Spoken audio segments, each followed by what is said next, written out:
Ippo's retirement saga may almost be over. With Sendo vs Ricardo underway, this may be the match that brings back our hero out of the depths. With Sendo fired up for his match tomorrow, he once again asks Ippo to spar with him. With Ippo being far stronger than he himself realizes, how will it go? But first, we have to see how we got there in the first place. The whole town is covered in Ricardo vs Sendo posters, and Ippo is excited for this legendary matchup. The kids are cheering for Sendo, anticipating a victory for the local hero. Even work is letting out the adults early. Sendo may have been silent at the press conference, but that's because he is saving his energy for the match tomorrow. Sendo makes his way to the gym Miyata and Ippo are at and has something he wants to ask the both of them. He asks about Mashiba's condition and then asks Miyata if he can beat Ricardo or not. What are his chances? Miyata says Sendo is the only one that has a chance, and he also states that he has a 1% chance to beat Ricardo, which is very, very low. I don't know if I even go that far, but this doesn't bother Sendo. He's beyond excited to hear that regardless. As long as he wins the first match, then he's fine with that. This gives him the energy to spar, but this is the day before the match. What is wrong with him? Miyata had us in the first half, not gonna lie.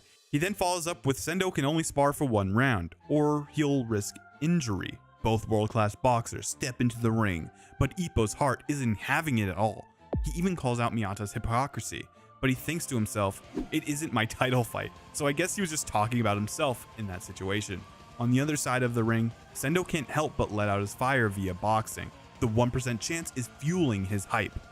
Sendo wasted no time and threw a full power straight in a no-touch spar. He's just breaking every rule at this rate. Ippo is shocked that he isn't pulling his punches. Ippo is able to easily dodge everything Sendo threw at him. Miyata notes that Ippo is using elite level pivoting, and he never did this when he was active.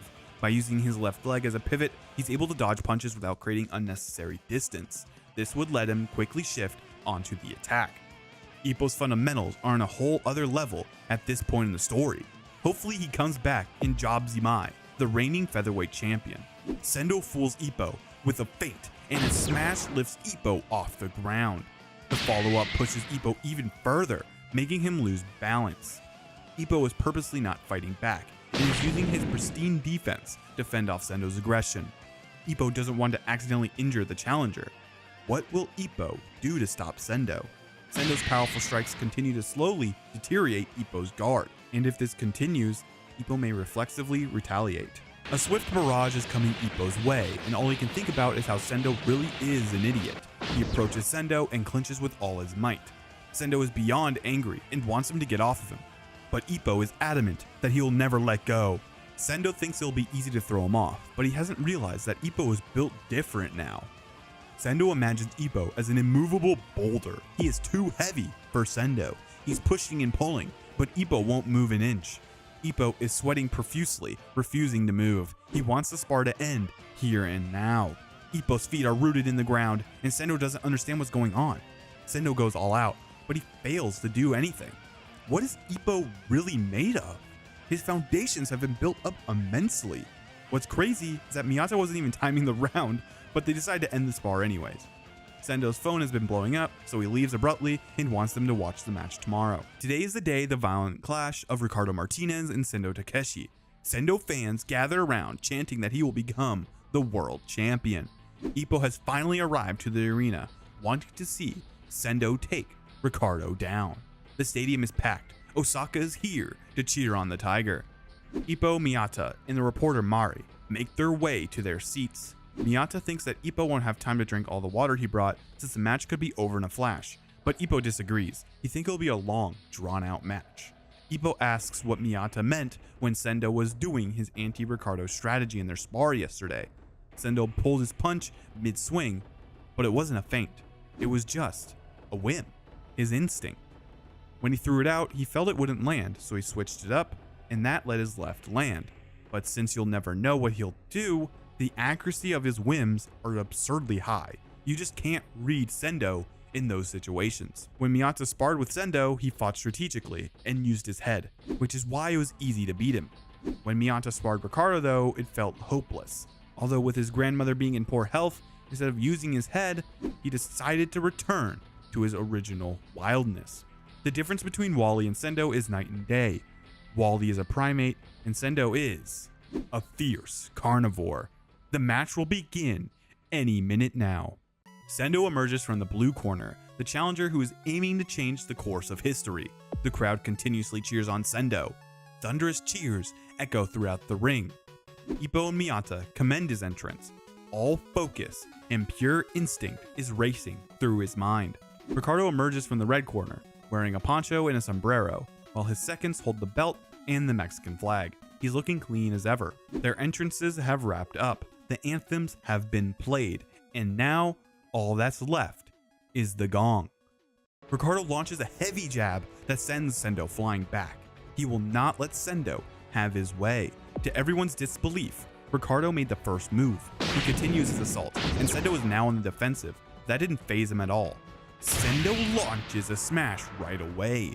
Ricardo looks as calm as expected, but maybe he didn't expect his fists to be shaking after one smash. Ricardo doesn't want Sendo to dictate the pace. That's the reason why he's on the offensive. Ippo notes how Ricardo's punches are stronger than usual. Miyata comes to the conclusion that Ricardo doesn't want Sendo to do what he wants. This is going to be the overall theme of the match. Ricardo gains the advantage, with Sendo taking a precise left. But Sendo returns with a nasty punch that could have knocked out Ricardo if it cleanly landed. A punch out is exactly what the Tiger is looking for. He follows with another heavy punch that sends Ricardo sliding across the ring. Sendo begins to chase him down, but Ricardo pins Sendo in place with his powerful lefts. Date is in awe of what Ricardo is doing. This is unheard of for the world champion. Sendo charges up a smash and will take as many punches as possible. As long as he lands one, it doesn't matter. These knuckles of mine really hurt, you know. A smash is on its way, and Ricardo prepares for the powerful strike, but even then, it launches him into the air. The blow explodes on his guard. No way he comes out unharmed. His arms are throbbing like no other. If he takes more of those, they may go numb. Ricardo thinks to himself how Narga warned him of the smash's power. Trying to match up with this after seeing it only once would be too reckless. One wrong move means he will lose. Sendo sends a strong straight and then a hook, but Ricardo easily dodges them all. As Sendo was going to follow up, Ricardo's left stops him in his tracks. Sendo did spin his neck to reduce the damage though, so he looks back like nothing happened. Sendo returns fire immediately and launches another punch, but Ricardo's jab hits first and Sendo's was blocked. This is insane, as Ricardo's left is the only thing landing cleanly. He's up on points. He's so far up on the scoreboard, but even though it's just a left is all boxers need to secure a KO. Even so, Sendo is fighting back, as if Ricardo's punches aren't hurting him at all. He's able to suppress the damage with his pristine defense and overbearing offense. Unless Ricardo can lock down Sendo, the heavy punches will land eventually. Takamura is then asked what he thinks, and his elite analysis is what surprises everyone. Rare Takamura wisdom has just dropped, and he mews as he repeats the same exact thing Date said and takes it as his own. He definitely did that on purpose. You could see it in his face.